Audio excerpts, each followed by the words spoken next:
Okay, so this might seem like a weird throwback, but I've been thinking of doing this for quite a while now. What do I have in my hand here? Does seem like a Samsung phone, right? Well, it's not S7 or S7H from 2016, rather it's the S5 from back in 2014. The phone that a lot of people thought would have been a great hit, but it wasn't necessarily so. It was one of the most anticipated phones out that year, but it wasn't met with a lot of positivity when it came out.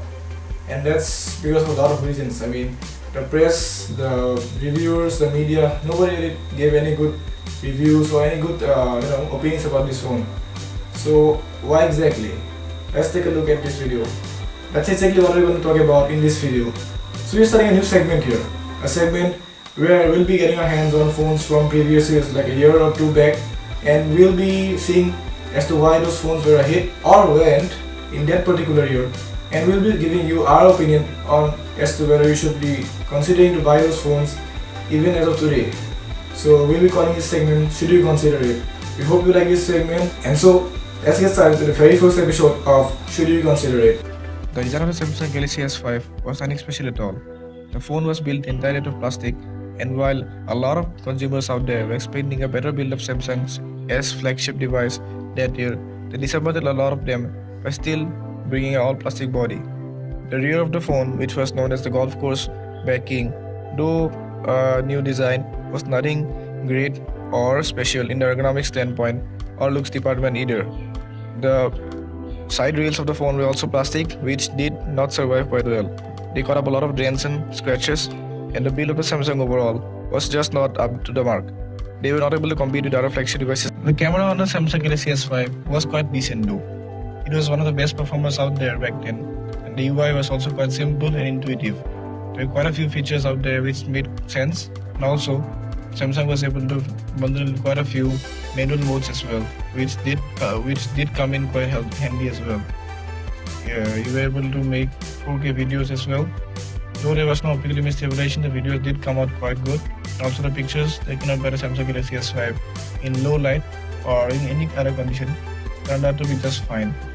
So the camera was one aspect that the Samsung Galaxy S5 did not let us down at, and it still is one of the better cameras of that price segment in which Samsung Galaxy S5 is being offered right now. Now the display of the Samsung Galaxy S5 is still quite a marvel. Samsung has always been great with the displays, and the Galaxy S5 was no exception. The S5 had a Super AMOLED Full HD resolution display, which is one of the best back then, and even as of today, it is one of the finest displays you can possibly come across. The Galaxy S5 is powered by the Snapdragon 801 processor, and it has 2 GB of RAM. The 801 was one of the best processors of that year, and as of today, it holds up quite well.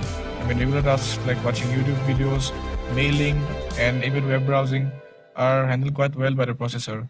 I mean, Samsung UI does take a toll on the performance, but the processor itself is quite good.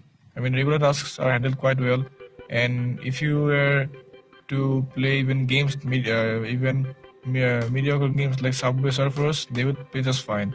You won't be able to play the latest and greatest games that are available out there, which require a lot of high graphics, but simple games like Subway Surfers do play just fine. You will be able to see a few stutters here and there. That's because every processor, when it gets old, does come up with some issues here and there. But otherwise, it's a pretty good processor even as of today, if you ask me.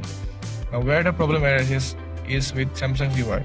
Samsung UI is very overloaded, as you already know, and back then it was too overloaded. I mean, the memory management was so pathetic that after opening just a few apps, like one or two games and the YouTube app, you won't be able to have any other apps open in the background. One of the major drawbacks of the Samsung Galaxy S5 was its UI. Touchscreen back then was so overloaded with useless features that just made the user experience absolutely intolerable. Features like the Flipboard powered My Magazine, or Briefing as it was known back then, just made the user experience even more sluggish.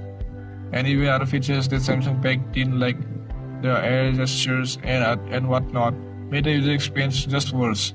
This led to a very unhappy consumer base out there, and that's why the S5 quickly dropped down its sales figures and was not a hit. I mean, who would like so many useless features and not be able to get the basics done right? So that's what made the Samsung Galaxy S5 a very flop device. So those were our thoughts on why the S5 was not able to capture the market with Samsung's great efforts put in 2014. Well, that was then. But now the S5 is no longer the main flagship of Samsung. Samsung has come a long way with their Galaxy S9 devices. The S7 and S7 Edge this year have made a great success for them, and they have surely come across with a lot of inspirations from other OEMs and other, everything that, and really have been able to put them all together and build devices that are really noteworthy and really, can be ranked among the best devices out there available today. But what we were basically talking about here is, should you consider buying the S5 today? Well, as of today, if you ask me, the S5, even with its shortcomings, is not a bad device. Well, it's still got a very decent display, it's got a pretty good camera, and also the power underneath, the Snapdragon 801 processor is still quite good and it can be chugging along just fine.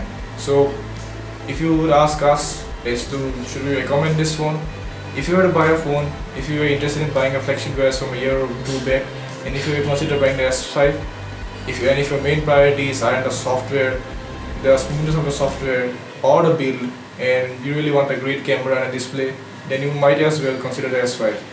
And at its current price rate, which is around 24,000 or 25,000 bucks right now here in India, it's not a bad device at all. So you won't be able to get yourself the best and latest and greatest processor and all. Obviously, you need to look elsewhere if you are in requirement of those. But if you wanted a decent phone with a good enough camera and display, then you might as well look into the S5. Okay, so this was our first episode of our segment, Should You Consider It? Please keep watching our channel and stay tuned for more, and we will see you in the next episode of Should You Consider It? I am Spawner from Tech Unique. We'll see you in the next one.